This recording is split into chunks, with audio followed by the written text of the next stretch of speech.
Falando da faixa de frequência aí de 2.4 GHz, é importante nós sabermos o seguinte: esta faixa, né, como muitos, né, dos nossos alunos aqui com certeza já devem ter configurado um access point e percebido aí que nós temos aqui no Brasil, na faixa de 2.4, 11 canais possíveis para serem escolhidos.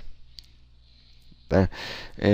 De acordo com a localidade que você está, de repente na Europa ou nos Estados Unidos, este valor pode chegar aqui até 14 canais.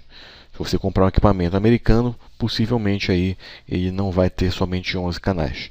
Tá ok? Mas para fim de prova, afirmamos que a faixa de frequência aí de 2.4 GHz, tá? De 2.402 até 2.483, né, ou um pouquinho menos que isso, dependendo da localidade que você estiver, é possível aí alocar até access points em até 11 canais. Ok? O ponto é, como a largura de banda de cada canal é de aproximadamente 20 MHz, tá? O 20, o 22, os dois termos aí estão coerentes, isso nos implica em um problema. Os canais aí são sobrepostos, né? Não é uma faixa de frequência dedicada para cada um. Consequentemente, na faixa de 2.4, nós só temos aqui 3 canais que são livres aí, né? Que não dão interferência um no outro. Tá? São os famosos canais também chamados de ortogonais. Tá bom? E você talvez tenha percebido, mas se você for ver por default, né, o seu access point, ele já vem com uma faixa de frequência pré-determinada aí, né, do canal 6 ou 11 ou 1. Normalmente aí um técnico, né, um administrador de redes aí, ele configura nessas 3 faixas de frequência. A não ser que você tenha um bom analisador de espectro aí que determine aí qual é a melhor faixa naquele momento. Tá ok? Mas pensem sempre aí de 20 MHz, apenas 3 canais não sobrepostos, e entre esses canais aqui nós temos uma banda de guarda de aproximadamente 5 MHz. Ok? Isso na faixa de 2.4 serve tanto para o padrão B, para o padrão G, e também não está aqui, mas serve para o padrão N. Tá? Enfim. Já que no padrão A, né, e para todo mundo que atua na faixa de frequência aí de 5 GHz, em primeiro lugar, o padrão A especifica aqui um grupo de frequências, tá? Mas o que é usado na prática são esses aqui. Existe uma diferença crucial em relação à canalização na faixa de 2.4 e na faixa de 5 GHz. Na faixa de 2.4 você tem aquele range fixo de frequências e os canais são sobrepostos. Já aqui na faixa de 5 GHz, esses ranges não são sobrepostos. Tá? Você tem aí canais independentes e livres, tá, pessoal? Independent Clear Channels. E existe uma outra peculiaridade. A faixa de 5 GHz não é toda para a rede sem fio ou para o uso, né, do uso ISM, né, instrumental, científico e médico. E sim uma faixa específica, né, de 5.1 até 5.3 aproximadamente e de 5.7 a 5.8 GHz. Tá?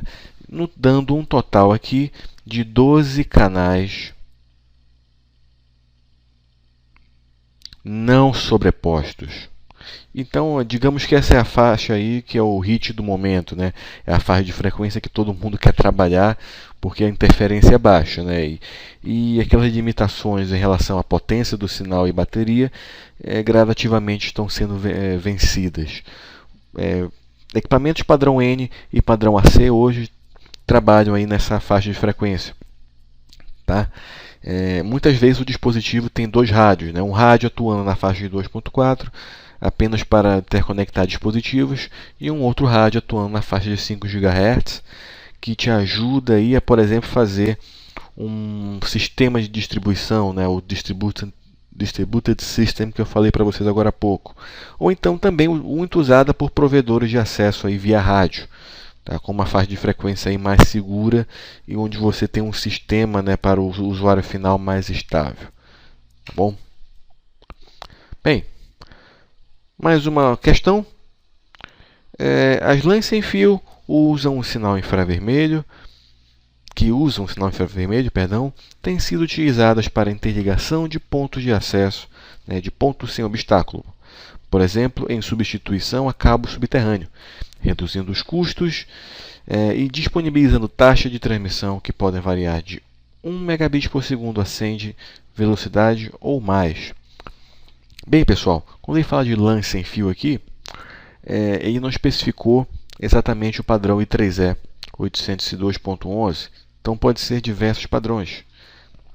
A questão está correta pelo seguinte: não é exatamente lá por aquele padrão 802.11 puro, que você tem infravermelho realmente, mas você chega a uma faixa de 1 ou 2 megabits por segundo.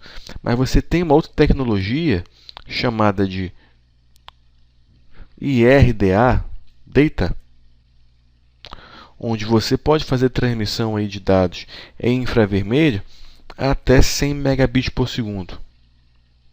Eu creio que seja esse aí o precedente que a questão abriu, por isso que ela estava correta. Ok?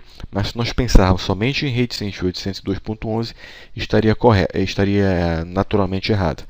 Mas como nós temos esse precedente, uma tecnologia IRDA Data, você pode chegar a essa taxa de 100 megabits por segundo ou até mais do que isso.